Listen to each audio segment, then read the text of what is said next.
کله کله چې زه په فیسبوک لیکنې کوم د فیسبوک ډیرو موضوعاتو ډک وي.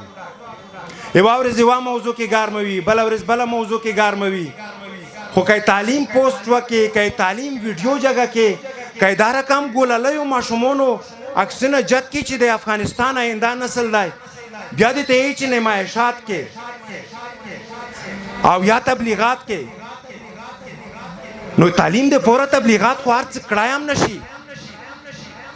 تعلیم د پوره تبلیغات خو هر څه نشي کړای او نه د هر چا د واس خبره دو. بالکل موږ په تبلیغاتو نه افتخار کو چې په کورو کې خوبیولي ځوانانو مرو په سل انګلیسي په شروع کړه. په دا تبلیغاتو خو د افتخار کو او تعلیم د پوره چې څومره ډیر تبلیغ وکړو، چې کور په کور وګرځو، چې فیسبوک په هر پوسټ کې موږ تعلیم په ارتباط وغږیږو، چې جمعات په جمعات وګرځو، بیا به هم کام وي. او دا تبلیغات خو هر څوک نشي کړای. او ځنه خلک شروال صاحب ورته یایي چې بزنس کوي. بیا زه ورته وایم چې بزنس خو پیغمبري پیشادو، دا بزنس هم هر څوک نشي کړای.